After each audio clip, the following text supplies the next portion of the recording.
It's a one-point ball game.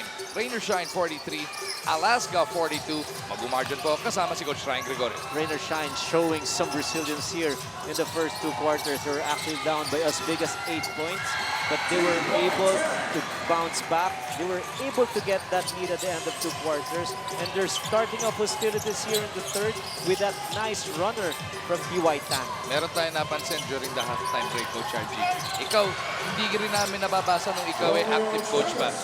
Yung Alaska, 6 na minuto pa natitira sa halftime break. Nagsushooting na, nandiyan na. Yes. Nagpapainit na ulit. Si Rain or Shine, halos 2 minutes na lang nung lumabas sila. Ano ba nangyayari? May sermunan sa loob or ano?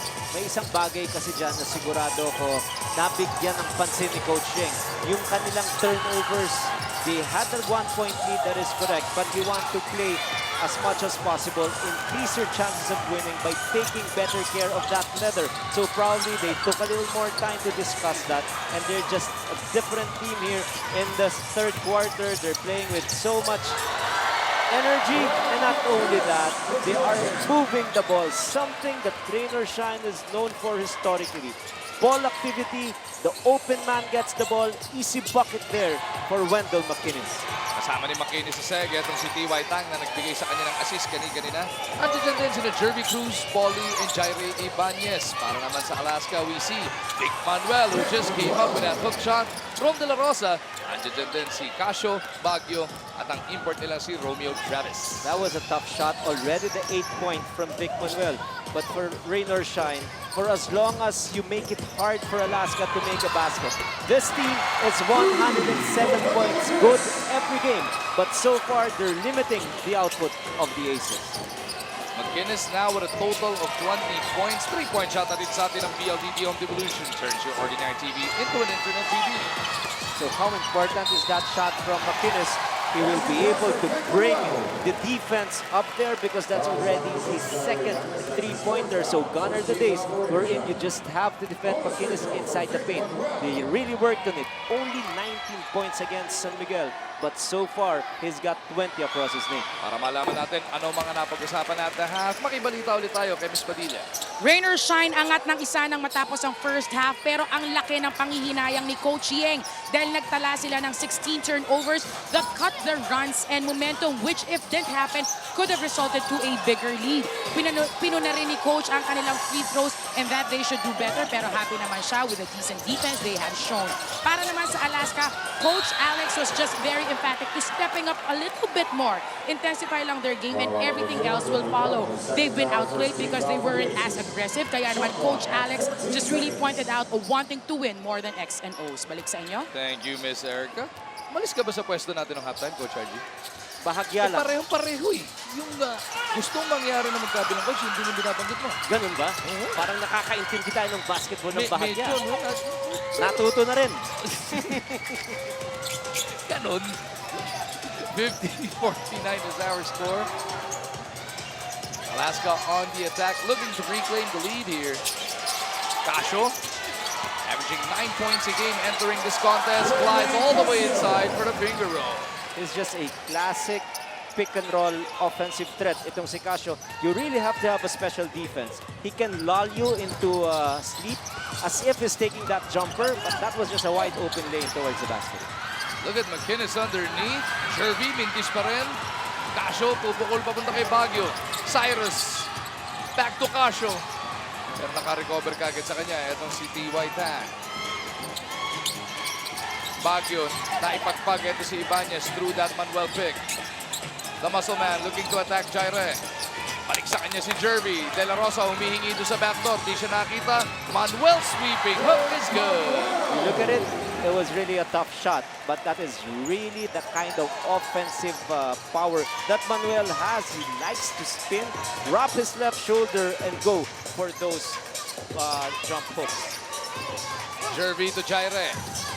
8 segundo natira sa shot clock ng Ross. TY from deep, punches it through. Ating pa rin sa atin ang PLDT Home Devolution turns your ordinary TV into an internet TV. Was not a productive first quarter for TY. He started this ball game, but he was not able to score a bucket. Here in the third quarter, a total of 5 points already for him. Travis in trouble. McInnes all over him. Oh, you seldom see Coach Alex Compton argue a non-call, but it happened right in front of him. I thought there was a little over contact there, but good thing for them, they were able to make that stop. Pero for Coach Alex, the complaints probably are valid from his vantage point. Pero tuloy lang, go to the next play. That is usually the kind of message that you want to send to your players. Pati si Boss Dicky Bachman, napatayo na, no? Together with associate coach Louie Alas. What about Vic Manuel? A total of 13 points already for him. 6 out of 6 from the field. And those were tough shots. It's not like it was open jumpers for him.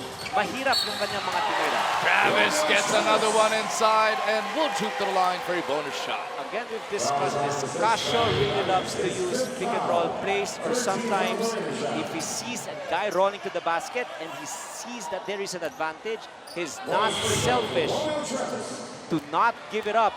Travis having a hard time with his offensive game. He was actually 68% from the field in his first 2 games. In the first 2 quarters, only good for 36%. 15 puntos na para dito kay Romeo Travis. Tang-metanga ng bola. Lamang ang Alaska ng 3-5 minuto lumilipas sa ating ikatlong yugto. Jervy from the outside. 19-footer is good. Look at that shot, and of course, that's part of the offensive cruise. But it was actually that flare screen given by McInnes that left him open for that jumper. Casio. Kasama sina Travis, Baguio, Abueva, and De La Rosa. Outside shot is good. Another triple mula kay JB. Saying it time and again, if it's a pick and roll situation for JB, you've got to have a special defense. It's not like you go under that will have enough space for him to look at his shots from the 3. TY babawi. Hindi niya makakuha doon. McInnes underneath. 3 na kumakaldag sa kanya. And McInnes and Abueva exchanging sweet nothings here. Tinagustuhan ni McInnes yung pagkakatama sa kanya ni Calvin. Well, we've been talking about the activity of Wendell McInnes, especially off the boards. And it's gonna be a good matchup. McInnes against Travis. Dagdag mo pa dyan itong si Calvin Abueva. Pero meron contact ng bahagya ron eh. I thought that was enough for at least a warning from these 2 players. Kasi kung hindi, eh baka mag-explode naman. At pwede naman palang magbanggaan. Ganun ang masaisip nitong mga manlalarong ito. 20-10 already para dito kay Wendell McInnes. Nilampasan na niya yung ginawa niya noong nakaraang 19 points. Yung free throw woes niya continue here in the 3rd quarter play. I thought he had a good one. Decent free throw shooting in the first 2 quarters, 6 out of 9. But with those 2 missed shots, 6 out of 11.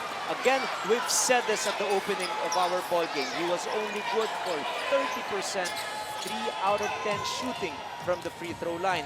Reminder of Coach Sheng, really, if you get fouled, make them pay. Shoot your free throws. Dahil ang 6 na minuto natitira sa ating ikatlong yugto. Lee trying to extricate himself from the defense of De La Rosa. They go to the corner. TY puts it on the deck. Runs into Abueva. Calvin boards it and is fouled.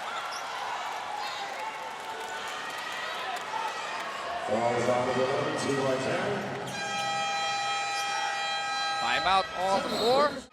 Sumasali ako dyan. Kaya mo sagutin lang mga tanong. Kaya ako nga, unfair yun. JB Casio. Fouled by Lee as he tried to attack.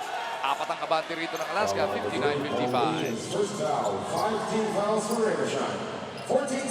team foul na yan para dito sa Ross. Susunod na loose ball or defensive foul, free throw shooting time na. For JB Casio, now the defense is a little bit more physical against him. He's got a total of 9 points. Bota na.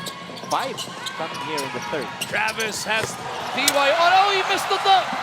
Masyadong nanggigil. Nakita niya si TY lang ang katapat niya. Gabe for 3. Long to lang down. Mintis pa rin. Still nothing here for Gabe Norwood. He had a total of 12 points against San Miguel. And majority coming from the 3-pointer. Or check that, 2 points only for Norwood. We've tried to mention this na because of the absence of Jeff Chan, inaasahan ni Coach Sheng na umakyat din yung scoring performance nitong si Gabe. Casio fouled once again by Lee.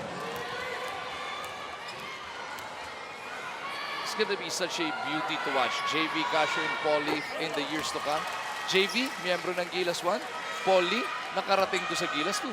And then of course, top 2 picks yan from years ago. JV was number 1, Polly was number 2, pero si Polly yung nag-rookie of the year. For sure, these two players are two of the top 5 best point guards in the PBA today. At tama yung comparison mo eh. Napakatalino nitong dalawang manlalarong ito. If you want them to be offensive-minded, they can actually unleash that as well. They can also set the table and just act as a playmaker for their respective teams. Pasa ni Tang, broken up by the defense of Alaska, but he gets it right back. 5 to shoot, Ynares at ang shot clock. McInnes though loses it to the sideline. Napatalbog ng Antipolo sa puot ni McInnes yung bola. And the frustration is just piling up for Rain or Shine. They're getting a lot of chances to inch into the 6-point lead that Alaska enjoys right now. But the problem is they're not doing a good job taking care of that basketball. Simply too many turnovers for them in tonight's game. Ontiveros from a series of picks. Jervy and Abueva getting entangled on the rebound play. Inaabot sa mukha itong si Calvin. Inadvertent wayward hand there from Jervy Cruz. First, of course, was the infraction called against Calvin Abueva. Second, personal foul against Calvin. He has not scored a lot of points here in the last 2 quarters. All his 4 points were scored in the first quarter. So, kota na pagdating sa puntos. Hindi. 9 na puntos pala ang average itong si Abueva, pero ang kasamaan, natawagan siya ng technical foul. Hindi maganda yung nabigkas niya sa ating mga officials. Binanggit mo nga yung tama ni Jervy sa kanya, inadvertent, ano? Yes. Dahil sapakbakan sa rebound yun.